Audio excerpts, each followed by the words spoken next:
Namaste, friends. I have already completed the 7 planets, and today I'll be discussing about Rahu.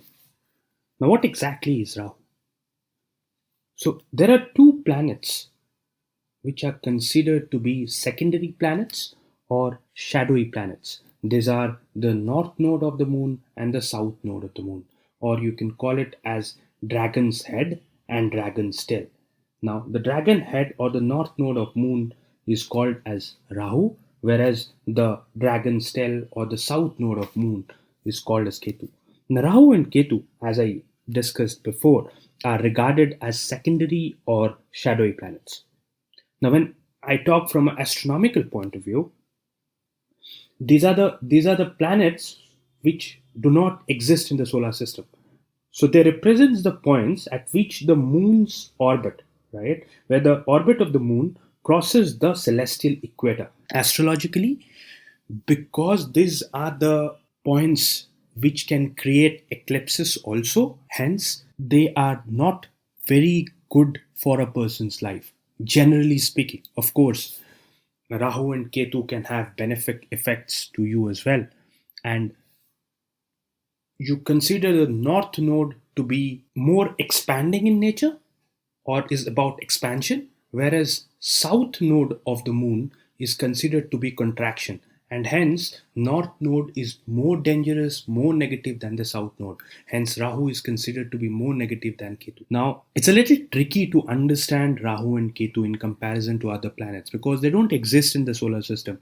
So hence we have to consider a lot of things when we predict how a Rahu Mahadasha will be, or how a Rahu Antardasha will be, or how the Rahu transit will be, or how is Rahu in your chart. You need to consider a lot of other things as well. Now, Rahu represents foreign lands, Rahu represents foreigners, Rahu represents poison, Rahu represents imagination, Rahu also to some extent represents fame. So, Rahu is that planet or that shadowy planet which is all about imagination, which is all about expansion, but expansion in a negative way. And that's why it's dangerous because Jupiter is also about expansion, but Jupiter is expansion in a very, very positive way, whereas Rahu is about expansion in a very negative way. So, if I consider Rahu and Ketu, and I think David Frawley has very clearly explained in his book, and very well explained in his book in Astrology Seers, which is an excellent book, anyways, is that Rahu is the negative form of moon, whereas Ketu is the negative form or the darker side of sun. Now, coming back to Rahu and Ketu, we will discuss in the subsequent video. Coming back to Rahu, Rahu is about imagination in a negative way, Rahu is about expansion in a negative way. So, when you have Rahu in a particular house, that person can have lot of uh, interest towards that house because he has not accomplished that in his previous life, and he has come. It is like this. Whichever house Rahu is present, it is about in this life you want that particular aspects of that house. So Rahu is all about expecting a lot of things. Rahu is about expansion in a wrong way. So wherever Rahu is present, you will have attraction to those things. You will be desperate to want that because Rahu is about imagination. So you will start imagining a lot of things which is not reality. Hence, you may use shortcut methods to achieve it. Say, for example, Rahu is present in the second house. Now, if Rahu is present in the second house, there's a possibility that you may want to accumulate a lot of wealth, and you may think that today I'll have a Mercedes, tomorrow I'll have a villa, for the day after tomorrow I may buy an island, and so on. But that's not practically possible for everybody. Hence what you will do is you will take wrong steps to achieve money. So that's what can happen. Rahu in second house can also make a person desperate for food. He may get into addictions, drug addiction, or an alcoholic person. He can go into that line. So that's what Rahu can do in any house for that matter. Now Rahu is considered to be one of the most malefic planet in your chart. I mean, some people do consider Rahu to be more malefic than even Saturn or a Mars.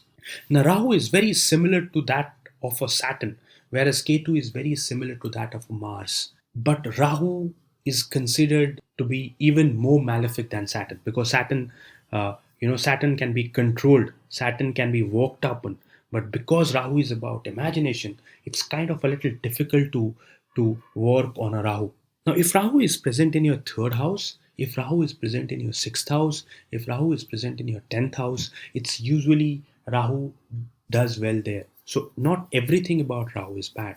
Rahu can, on a positive side, Rahu can give a lot of fame because you are hungry for fame, so you can get a lot of fame. Rahu can make a person travel to foreign lands during the dasha period. Rahu can do well in a house, in a 10th house, because Rahu, professionally you can do very well if Rahu is present in a 10th house and well supported. Now, but in other houses, like second house and the fourth house and the eighth house and 12th house, it can be very difficult. Even in the first house or in the seventh house, it can be very difficult, because if it is present in the seventh house, then there's a possibility that you may not be satisfied with your marriage. You may think a lot of things. You may start imagining that my marriage will be the best married life, I'll get the best partner. And once you get a partner, you may not be satisfied because your expectations are too high. With Rahu in a house, your expectations is too high. If Rahu is in the first house, and I've seen this in many charts, those people are very self-centered people. They think always about I, me, myself. That's what they are. Even Sun present in the first house and in that way, but Sun can bring a lot of leadership quality. Sun can be practical, but Rahu is about imagination. So Rahu can be more dangerous if it is in the first house. Rather, Sun does pretty well in the first house. So Rahu kind of struggles in most of the houses. And it also depends on how the dispositor of Rahu is doing. So if the dispositor of Rahu is well placed, then the Rahu gets a lot of strength. Rahu practically is not the owner of any house. Hence, the lord of the house where Rahu is placed, if that is well placed, then Rahu does generally good. If that is weakly placed, Rahu also becomes vulnerable. So Rahu, if it is in the ninth house, you can start imagine about your religion, right? So that can be challenging, that can be problematic. A person who can think that what I'm thinking, what I'm doing, what can be a rebel, can be a person who can have different kind of, or not the not the orthodox kind of thinking. He may think out of the box.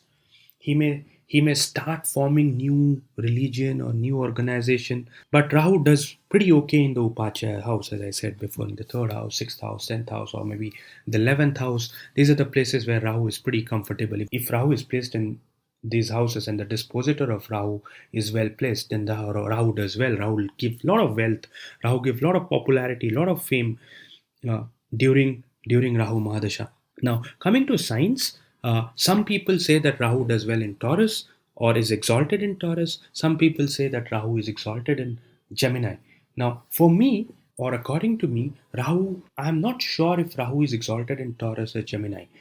For me, what is more important is which house Rahu is present and how is the dispositor of Rahu doing. That is more important than the sign where Rahu is placed. Uh, that's not very important for me, because people say that Rahu is very strong in Taurus and Gemini, is weak in signs like Scorpio and Sagittarius. But I have seen Rahu doing well in Scorpio and Sagittarius as well if Mars and Jupiter are well placed and Rahu is placed as any of these Upache houses. So for me, it's more important to understand in which house Rahu is placed, how is the dispositor doing, than in which sign Rahu is placed. Now, coming back to the association with planets, if Rahu is conjunct with Moon, that's the most difficult conjunction associated with Moon. Rahu doesn't do well with Moon because it kind of brings a shadow over the Moon. It's your mind becomes very, very imaginative, and hence you can start hallucinate. You can become a drug addict. You can have, a lot of criminals have a Rahu and a Moon association, very strong association of Rahu and Moon. Of course, only Rahu cannot uh, create all these problems. There has to be support from other malefics as well. But Rahu can really disturb a Moon in a big way. A close conjunction between Rahu and Moon can mean that the person can go through a lot of turbulence as far as his thought process is concerned. He can start imagining a lot of things. He can start hallucinating. Now, Rahu doesn't do well with most of the planets. Whichever planets Rahu is present, though Rahu gets strength if it is present with a good planet, say for example a Venus or a Jupiter, but Venus and Jupiter, that those planets lose their strength. So it's always good to have Rahu alone in a chart, not in conjunction with any planet. Rahu is best if it is left alone in the chart. Now, because Rahu with Jupiter, I said in my Jupiter video as well, it creates a yoga which is called as Guru Chandal yoga. Now, Jupiter being a teacher and Rahu being being that naughty guy in this class, Jupiter spends all his energy in controlling Rahu, and that's where the problem happens. I have seen in a lot of people a Jupiter and a Rahu conjunction in the ninth house in particular. If a Jupiter is conjunct with Rahu, these people can go through lot of different kind of approach to a religion. They may think that whatever they are thinking about, a religion or religion belief or something, that's what is correct, and everybody is talking crap. That's what they think. A person like a Hitler.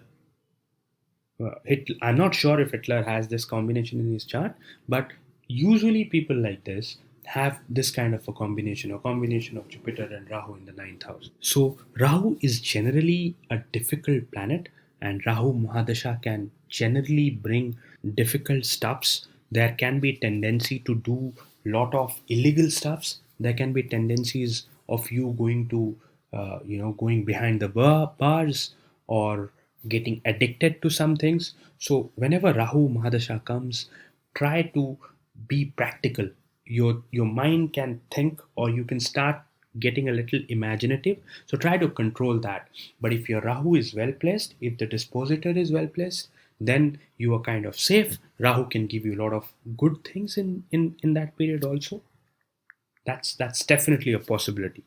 So guys, this is what is about Rahu. Thank you for watching my video.